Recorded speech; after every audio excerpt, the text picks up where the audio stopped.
Nós vamos refletir hoje no livro de Atos. No começo do livro aí nós tivemos a escolha do substituto de Judas, nós tivemos Pentecostes no capítulo 2, depois que os irmãos foram revestidos de poder para serem testemunhas, aí começou a acontecer alguns problemas, começou a ter perseguição, teve o problema da mentira de Ananias e Safira, os irmãos foram depois revestidos novamente de poder, começou a acontecer milagres, como a cura do coxo, o episódio da porta do templo lá, chamada Formosa. A vida cristã, pós-partida de Jesus para o céu, começou a funcionar nos Atos dos Apóstolos. Até que chegou no capítulo 7, onde nós tivemos o primeiro mártir do Evangelho, que foi Estevão. E eu quero ler alguma coisa sobre Estevão, capítulo 6 de Atos. Teve alguns problemas lá de dissensões, de proibição dos apóstolos de falar o Evangelho. Teve alguns problemas até chegar a culminar na morte de Estevão. Capítulo 6, versículo 9. E levantaram-se alguns... Não, vamos ler a partir do 7. E crescia a palavra de Deus, e em Jerusalém se multiplicava muito o número dos discípulos, e grande parte dos sacerdotes obedecia à fé. E Estevão, cheio de fé e de poder, fazia prodígios e grandes sinais entre o povo. E levantaram-se alguns que eram da sinagoga chamada dos libertinos, e dos sirineus e dos alexandrinos, e dos que eram da Cilícia e da Ásia, e disputavam com Estevão. E não podiam resistir à sabedoria e ao espírito com que falava. Então subornaram uns homens para que dissessem: ouvimos-lhes proferir palavras blasfemas contra Moisés e contra Deus. E excitaram o povo, os anciãos e os escribas, e investindo contra ele, o arrebataram e o levaram ao conselho. E apresentaram falsas testemunhas que diziam: este homem não cessa de proferir palavras blasfemas contra este santo lugar e a lei, porque nós lhe ouvimos dizer que esse Jesus Nazareno há de destruir este lugar e mudar os costumes que Moisés nos deu. Então todos os que estavam assentados no conselho, fixando os olhos nele, viram o seu rosto como o rosto de um anjo. E disse o sumo sacerdote: porventura é isto assim? E ele disse, aí tem a argumentação de Estevão. Ele discorre sobre o relacionamento de Israel com Deus, falando da escravidão no Egito, falando de Moisés, falando até nos dias dele. Até que chega aqui no versículo, vamos ler o 44, no capítulo 7.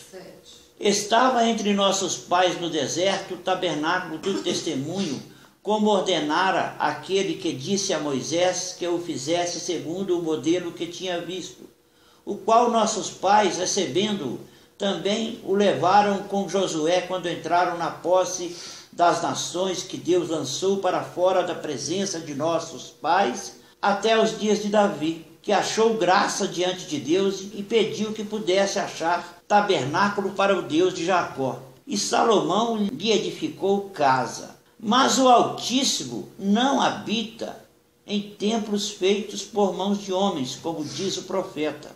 O céu é o meu trono e a terra o estrado dos meus pés. Que casa edificareis a mim, diz o Senhor? Qual é o lugar do meu repouso? Aí, deixa eu achar mais um versículo aqui. 53. Vós recebestes a lei por ordenação de anjos e não a guardastes. E ouvindo eles isto, enfureciam-se em seus corações e rangiam os dentes contra ele. Mas ele, estando cheio do Espírito Santo, fixando os olhos dos céus, viu a glória de Deus e Jesus que estava assentado à direita de Deus. 58. Expulsando-o da cidade, o apedrejavam E as testemunhas depuseram as suas capas aos pés de um jovem chamado Saulo e apedrejaram a Estevão, que em invocação dizia: Senhor Jesus, recebe o meu espírito. E pondo-se de joelhos, clamou com grande voz: Senhor, não lhes imputes este pecado. E tendo dito isto, adormeceu. O grande problema que aconteceu com Estevão, que levou Estevão a ser apedrejado, foi simplesmente porque ele começou a pregar o evangelho sem subterfúgio. Ele pregou o evangelho com ousadia e exatamente de acordo com aquilo que ele acreditava.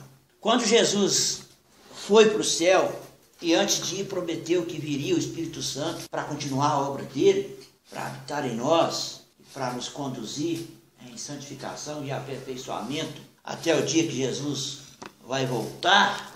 Quando Jesus fez isso, Estevão compreendeu a mudança que houve. Nisso que a gente já refletiu aqui uma vez, da mudança do Deus conosco para o Deus em nós. Jesus era Deus conosco aqui na terra e o Espírito Santo é Deus em nós. E o Estevão entendeu tão bem isso que para ele, pessoalmente, o templo de Jerusalém perdeu o significado. Então, quando se perguntava para Estevão, o que é que você acha do templo de Jerusalém? Ele dizia assim: é muito bonito, tem rituais interessantes, é um local aprazível, mas se ele não estiver aí, para Deus não vai fazer diferença nenhuma. Porque Deus não habita mais em templos construídos por mãos humanas. Interessante é que Paulo estava assistindo ao apedrejamento de Estevão, e mais para frente Paulo vai repetir essa frase. Paulo consentiu na morte de Estevão, depois teve um encontro com Jesus, na cidade de Damasco, depois se tornou o apóstolo aos gentios, e ele ensinou isso mais para frente. Caiu a ficha, entendeu direitinho. Deus não habita em templos feitos por mãos humanas. E Paulo afirmou também: não sabeis vós que sois o templo de Deus e que o Espírito de Deus habita em vós. Então Paulo, eu creio que depois que Estevão morreu, ele meditou muito no que ele ouviu Estevão falar nessa argumentação para se defender dos senhores do templo. As pessoas eram o quê? Falou aqui. Eram da sinagoga dos libertinos, dos sirineus e dos alexandrinos, dos que eram da Cilícia e da Ásia, e disputavam com Estevão. Porque quando Estevão falou que o templo não era importante, naquele contexto, quando perguntaram para ele, e ele respondeu: esse templo aí já não tem mais significância, né? Significação na vida com Deus, no relacionamento com Deus. Ele entendeu a mudança. Só que aí ele confrontou a tradição, ele confrontou a religião, ele confrontou os sacerdotes, os escribas, os fariseus, e eles começaram a discutir com ele. Quando eles perguntaram para ele assim: quer dizer então que não precisa mais vir aqui ao templo para se relacionar com Deus? Estevão, com certeza, não precisa mais não. Então quer dizer que nós não somos mais as pessoas escolhidas para conduzir vocês, para que vocês caminhem com Deus. Nós não somos o elo entre vocês e o Altíssimo mais.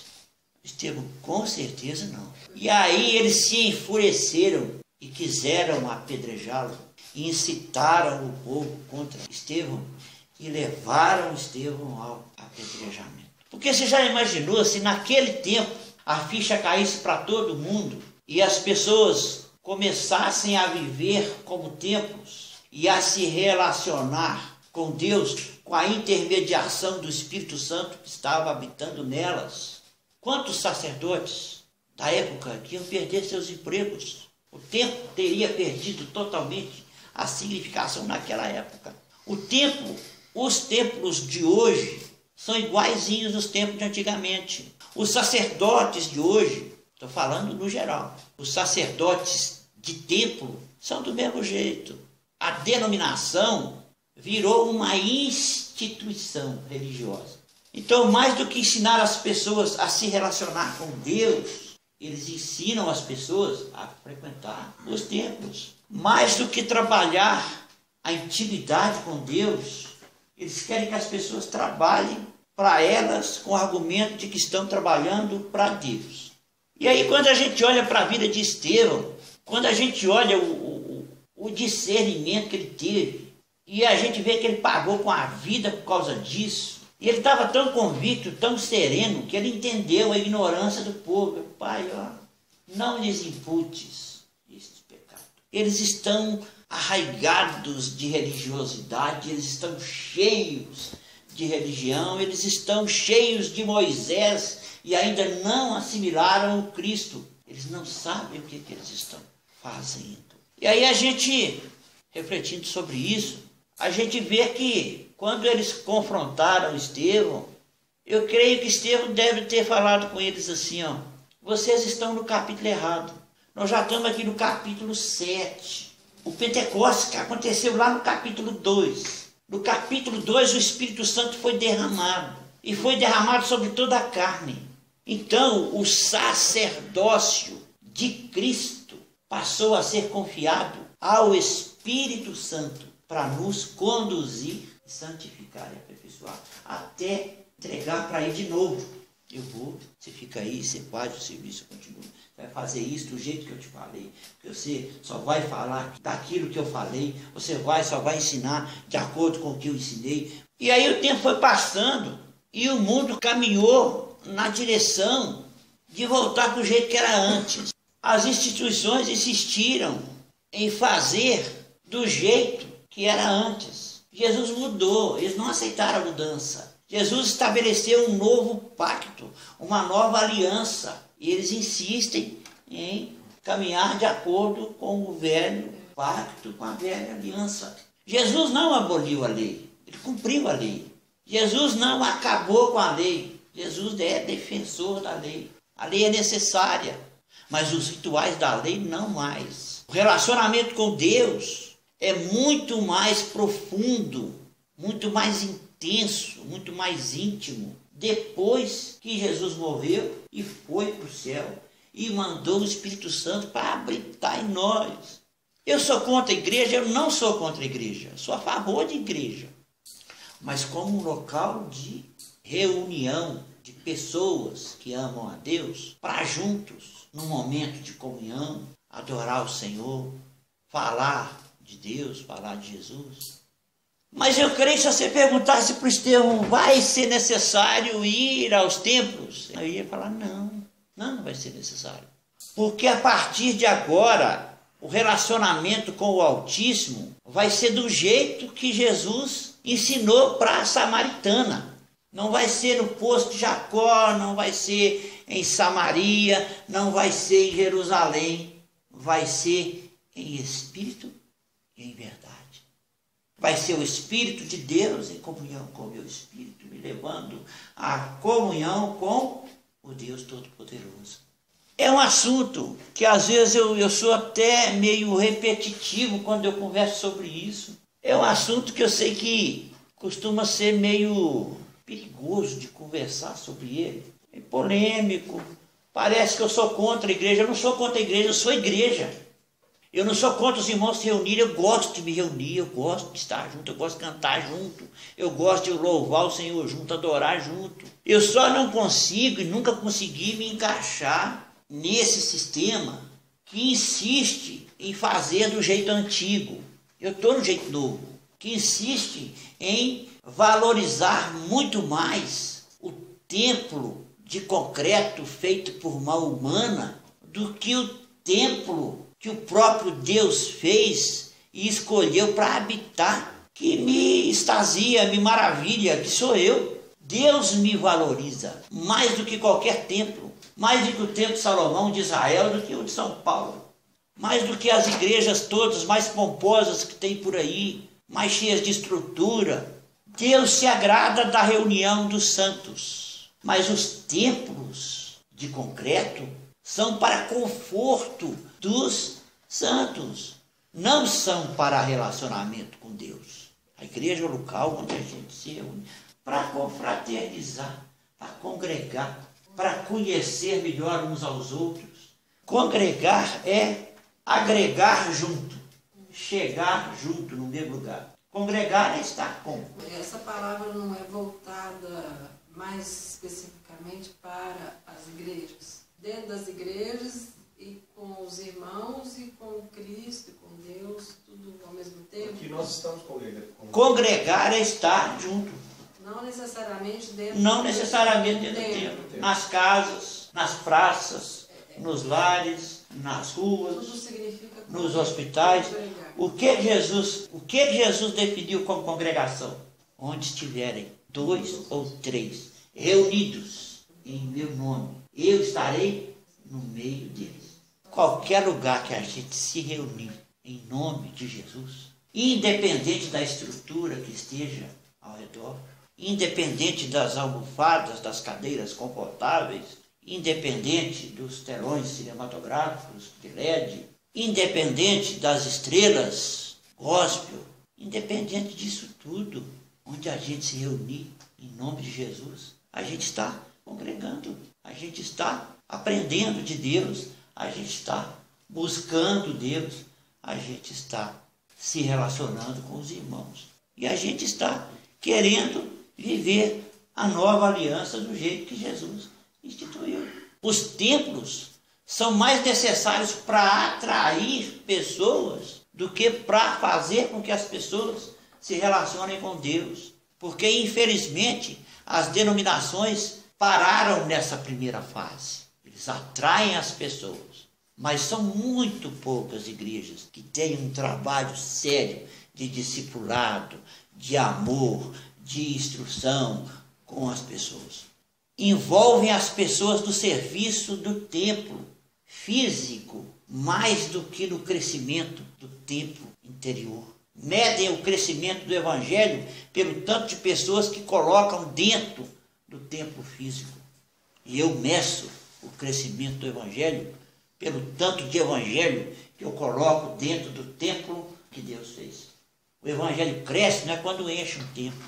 O evangelho cresce é quando a pessoa que odiava aprende a não odiar. Quando a pessoa que furtava aprende a não furtar. Quando a pessoa que não honrava a Deus aprende a honrar. Quando a pessoa que não temia a Deus aprende a temer. Aí o evangelho está crescendo no templo do Espírito Santo. Então eu acho que a gente precisa valorizar um pouco mais, eu diria até bem mais, essa possibilidade maravilhosa que Deus nos concede de ter intimidade com Ele, independente de qualquer estrutura. Quando a gente fica dependente das estruturas, a gente se torna escravo delas. Quando a gente depende de pessoas que nos digam o que fazer, como fazer, para onde ir, que hora, que eu tenho que estar lá na quarta, no domingo, na sexta.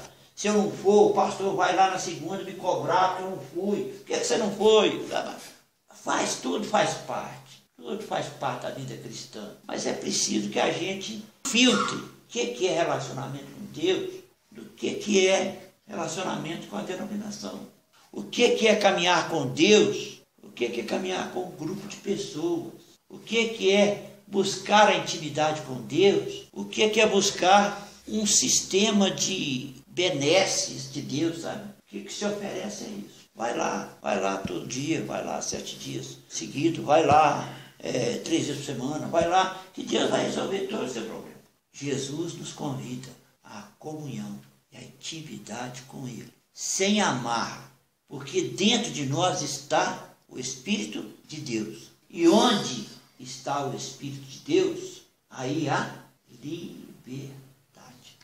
Liberdade para amar o irmão sem pedir nada em troca. Liberdade para frequentar os templos de concreto de forma espontânea, de forma sincera, sem se escravizar. De se relacionar com os mercenários do templo, perdoando-os, relevando, e deixar que Deus acerte com eles. Estevão enxergou tanta coisa, que falou tanto no coração de Paulo e que fala tanto ao nosso coração. Estevão morreu porque falou que Deus não habita em templos construídos por mãos humanas. Paulo reafirmou isso.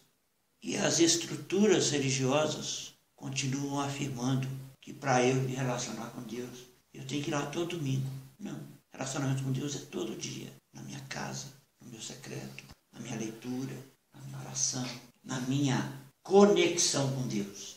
Porque é muito fácil eu ir na igreja no domingo, depois viver minha vida normal. Domingo eu vou lá de novo, segunda a sábado, normal. O que tem de gente que está dentro da igreja e que não é crente, mas é muita gente. E consideram, às vezes, desviados os que não estão lá. Tem templo cheio de gente vazia. E eu quero encher esse templo aqui. Eu quero que você procure encher esse templo seu aí com intimidade, com comunhão. Quanto mais você encher aí, mais as coisas que não são de Deus vão perdendo espaço, vão saindo. Mais libertação você vai tendo. Menos o inimigo vai poder contra você. Os que são de Deus, o inimigo não toca. Os que são de Deus são ungidos de Deus, são escolhidos por Deus. Nós todos somos sacerdotes. Nós somos nação santa, geração eleita, sacerdócio real. Meu irmão leu o versículo, 1 Pedro 2,9. 2,9. Vós sois geração eleita, sacerdócio real, nação santa, o povo adquirido, para que anuncieis a virtude daquele que vos chamou das trevas para a sua maravilhosa luz. Vós que em outro tempo não erais povo, mas agora sois povo de Deus, que não tinhais alcançado misericórdia, mas agora alcançastes misericórdia. Então, encerrando essa reflexão e estendendo e insistindo no convite para que nós continuemos com aqueles 10 minutinhos de meditação na palavra, de comunhão com Deus. 10 minutinhos por dia. 10 minutinhos no final de 30 dias são 300 minutos. 5 horas. Quer dizer que até hoje em dia as leis de Moisés estão prevalecendo dentro dos templos cristãos. A lei de Moisés, ela não foi estabelecida para a salvação. A lei de Moisés foi estabelecida para organizar a convivência em sociedade. E a lei, a única coisa que a lei fez de verdade em relação à salvação foi mostrar para o homem que não é capaz de se salvar por si mesmo. A lei mostra claramente que nós não damos conta. Nós precisamos de um Salvador. Nós precisamos da graça, da misericórdia de Deus toda manhã. Vamos orar? Senhor Jesus, a minha oração hoje, Pai, é que o Teu Espírito Santo esteja cada dia mais trazendo luz para a nossa mente, para os nossos corações. Que nós possamos, Pai, ser crianças, ser como crianças na caminhada com o Senhor. Que nós possamos deixar que o Teu Espírito nos conduza, porque Ele nos conduzirá em toda a verdade. Que nós deixemos, Pai, o Espírito Santo agir em nós, porque Ele tem o poder do Senhor para ser vida em nós, para nos santificar, para nos aperfeiçoar, para nos conduzir e nos preparar para o encontro com o Senhor. A nossa luta de carne contra sangue, espírito contra carne, carne contra espírito, são apenas parte, Pai, de um processo que nós não damos conta de enfrentar e de fazer sozinhos. E dependemos desesperadamente do Teu Espírito para que cheguemos a terminar a carreira sem abandonar a fé. Papai, que o Teu Espírito seja cada dia mais Senhor, soberano na nossa vida e que nós sejamos capazes de nos colocar em total dependência e obediência ao Teu Espírito que habita em nós. Em nome de Jesus.